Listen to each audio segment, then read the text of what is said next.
Pecatur Yunani Nicholas Theodorou keluar sebagai juara USCHES Cup 2025 kategori Challenger. Kita akan melihat game terbaiknya yang punya 3 langkah brilian ketika melawan pecatur Uzbekistan Jakhongir Fakidov. Permainan dimulai dengan D4. Fakidov menjawab kuda F6. Setelah kuda F3, D5, lalu C4, kemudian E6. Ini adalah pembukaan gambit main 3 ditolak. Nicholas mengembangkan kuda C3, lalu gajah pining kuda. Setelah itu E3 mempersiapkan gajah untuk keluar. Hitam rokade, lalu gajah D3, pion makan pion, gajah makan pion. Selanjutnya hitam mendorong C5. Di posisi ini, Nicholas Theodorou langsung mengamankan rajanya.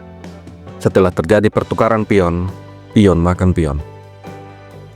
Sampai di posisi ini, putih memiliki sebuah pion lemah yang sewaktu-waktu dapat diserang. Dari posisi ini, Jakhongir Fakidov mendorong B6 mempersiapkan gajah fianchetto.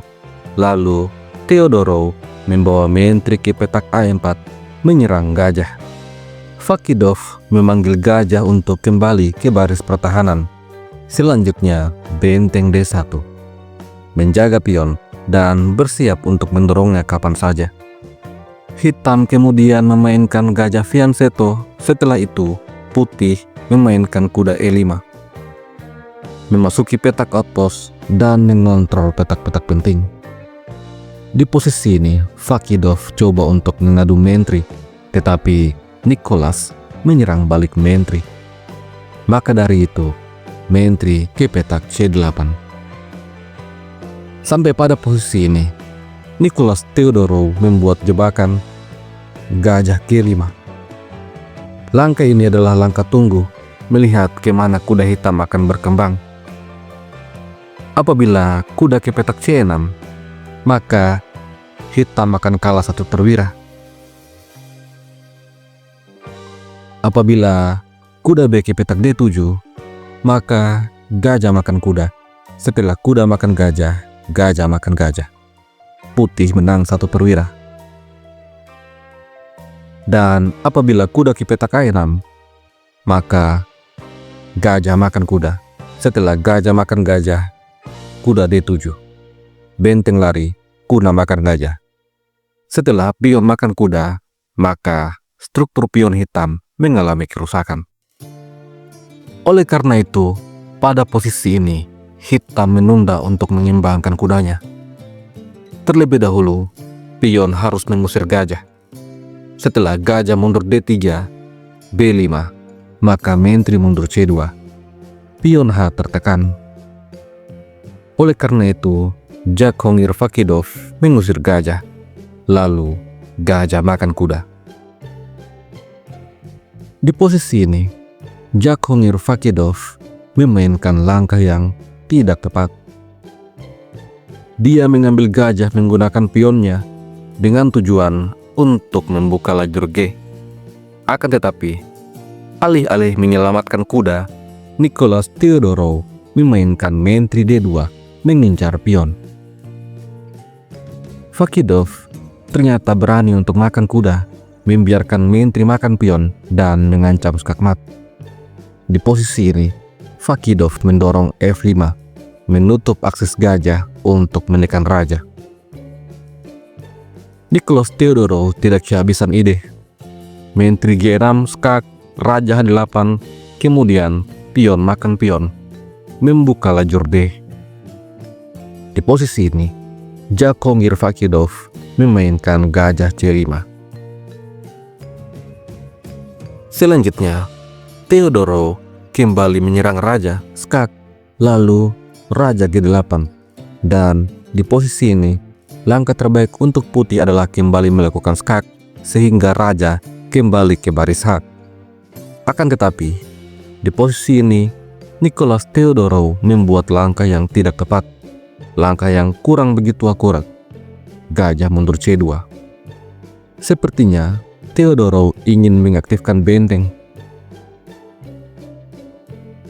Untungnya, di posisi ini Jakongir Fakidov membuat blunder karena dia mengadu gajah. Dan di posisi ini, Nicholas Theodorou tanpa ragu menukar gajah. Apabila pion makan gajah, maka menteri G6 skak setelah raja H8 kuda makan pion. Ancaman pada gajah, ancaman pada petak F6, dan juga benteng bisa pining gajah. Posisi yang akan sangat menguntungkan untuk putih.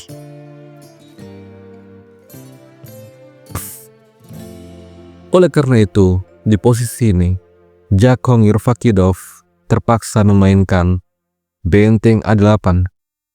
Tujuannya untuk menjaga baris pertahanan. Namun, ini membuatnya kalah secara kualitas. Di posisi ini, Nicholas Theodorou memainkan langkah brilian yang kedua, kuda D5. Apabila pion makan kuda, maka gajah makan pion skak. Setelah benteng menutup skak, menteri G6. Raja geser F8, maka gajah makan benteng. Dan apabila benteng makan gajah, ada balasan E6. Setelah benteng menghindar ke petak G7 misalnya untuk menyerang menteri, maka menteri F6. Raja perlu sembunyi ke petak G8 demi menjaga benteng. Namun setelah itu, benteng D8, skak ster. Putih kembali tetap unggul. Oleh karena itu, di posisi ini, pion tidak makan kuda. Jakongir Fakidov memutuskan untuk mengambil gajah, membuka tekanan benteng dan gajah pada pion F2. Namun selanjutnya, Theodorou melancarkan serangannya dengan kuda F6, skak. Apabila raja lari, maka menteri H7, skak mat.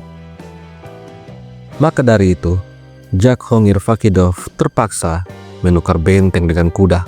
Setelah itu, pion makan benteng. Kemudian, Fakidov mengadu menteri. Namun menteri G5, skak. Raja kemudian coba lari ke petak F7. Setelah itu, benteng A menyerang gajah. Di posisi ini, Fakidov memainkan kuda D7, menjaga gajah sekaligus menekan pion F6. Namun selanjutnya, Theodorou punya langkah yang sangat bagus, B4. Dengan langkah ini, Theodorou menyingkirkan gajah dari lajur C. Jakongir Fakidov kemudian mengambil pion. Lajur C kemudian terbuka. Dan di posisi ini, Nicholas Theodorou memainkan langkah brilian yang ketiga, pengorbanan benteng di petak C8. Jakongir Fakidov yang tertekan waktu maupun posisi memutuskan untuk mengambil benteng. Setelah itu, Nicholas menyerang raja. Raja mundur F7, raja D8, dan pion F8. Sampai di posisi ini, Fakidov memutuskan untuk menyerah. Apabila gajah makan menteri, maka menteri makan gajah, skak. Setelah raja lari, benteng C1. Kalaupun raja ke petak B6, menteri makan menteri. Putih menang kualitas. Apabila di posisi ini, raja langsung lari ke petak C7, maka ada balasan benteng C1. Apabila raja lari, maka menteri akan langsung hilang. Dan apabila gajah menutup, maka menteri makan gajah. Setelah raja B7, menteri makan menteri. Raja B6, menteri D8.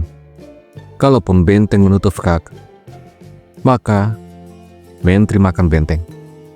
Ini pun adalah skak mat.